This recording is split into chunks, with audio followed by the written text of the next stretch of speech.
Hello, ഇന്നുണ്ടാക്കാൻ പോണത് അടിപൊളി കറി കേട്ടോ. ഇഡ്ഡലിയുടെ കൂടിയും ദോശയുടെ കൂടെയൊക്കെ കഴിക്കാൻ പറ്റിയ അടിപൊളി കറിയാണ്. ഈ കറിക്ക് തേങ്ങയുടെ ആവശ്യമില്ല, കൂടുതൽ വെജിറ്റബിളും വേണ്ട കേട്ടോ. എങ്ങനെ ഉണ്ടാക്കണമെന്ന് കാണിച്ചു തരാം. നമ്മളിതാ 2 പച്ചമുളക് പൊട്ടിക്കുന്നുണ്ട്, കുറച്ച് മല്ലിയില പൊട്ടിക്കുന്നുണ്ട് കേട്ടോ. നമ്മളിതാ മല്ലിയില പൊട്ടിക്കുന്നുണ്ട് കേട്ടോ. ഞാനിതൊക്കെ ഇവിടെ നട്ട് വളർത്തിയിട്ടുണ്ട് കേട്ടോ. വേണ്ട സംഭവമൊക്കെ ഞാൻ ഉണ്ടാക്കും. ഇതാ നമുക്ക് കറിവേപ്പിൻ്റെ ഇല വേണം, അതും ഫ്രഷ് ആയിട്ട് നമ്മൾ പൊട്ടിച്ച് വന്നിട്ടുണ്ട്. പാത്രം വെച്ചിട്ടുണ്ട്, കുറച്ച് ഓയിൽ ഒഴിച്ചു കൊടുക്കണം, കുറച്ച് കടുക് ഇടണം. കടുക് ഒന്ന് പൊട്ടിയതിന് ശേഷം നമ്മുടെ പരിപ്പിടണം, കറിവേപ്പിൻ്റെ ഇല ഇടണം. അതൊന്ന് മൂത്ത് വരുമ്പോൾ നമ്മൾ ഒരു ഉള്ളി മുറിച്ച് വെച്ചിട്ടുണ്ട്, 2 പച്ചമുളക് മുറിച്ച് വെച്ചിട്ടുണ്ട്. അത് ഇട്ടതിന് ശേഷം നമ്മൾ വെളുത്തുള്ളി ഇടണ്ട കേട്ടോ, 2 എണ്ണം. അത് വഴണ്ടി വരാൻ വേണ്ടി ഞാൻ കുറച്ച് ഉപ്പിട്ട് കൊടുക്കണ്ടേ. അടിപൊളി കറി കേട്ടോ, എല്ലാവരും ഇങ്ങനെ ഉണ്ടാക്കി നോക്കണേ. നമ്മൾ ദോശയ്ക്ക് അരച്ച് വെച്ച മാവാട്ടോ അത്.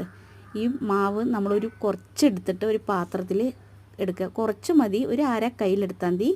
അപ്പോഴേക്കും നമ്മളിതാ ഉള്ളിയൊക്കെ വഴണ്ടി വന്നിട്ടുണ്ട്. അതിലേക്ക് 2 ടീസ്പൂണ് സാമ്പാർ പൊടി ഇട്ട് കൊടുക്കുക.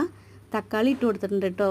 അത് നന്നായി അതിൻ്റെ ചൊയൊക്കെ മാറിയതിന് ശേഷം നമ്മൾ അതിലേക്ക് കുറച്ച് വെള്ളം ഒഴിച്ചിട്ട് നന്നായി തക്കാളി ഇതെല്ലാം മസാല ഒന്ന് പിടിച്ച് വരാനുണ്ട് കേട്ടോ. അപ്പോഴേക്കും നമ്മുടെ ഈ മസാലയൊക്കെ ഒന്ന് നന്നായി വെന്ത് വന്നിട്ടുണ്ട്.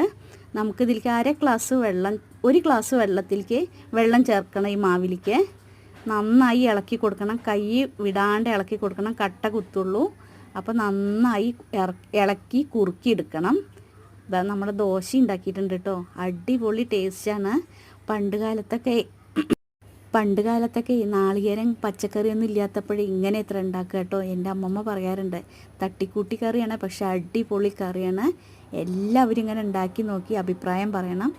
അടിപൊളി ടേസ്റ്റ് ആട്ടോ. ദോശയുടെ കൂടി, മസാല ദോശയുടെ കൂടെയൊക്കെ എല്ലാവരും ഇത് ഉണ്ടാക്കി നോക്കി അഭിപ്രായം പറയണം കേട്ടോ. അടിപൊളി ടേസ്റ്റ്.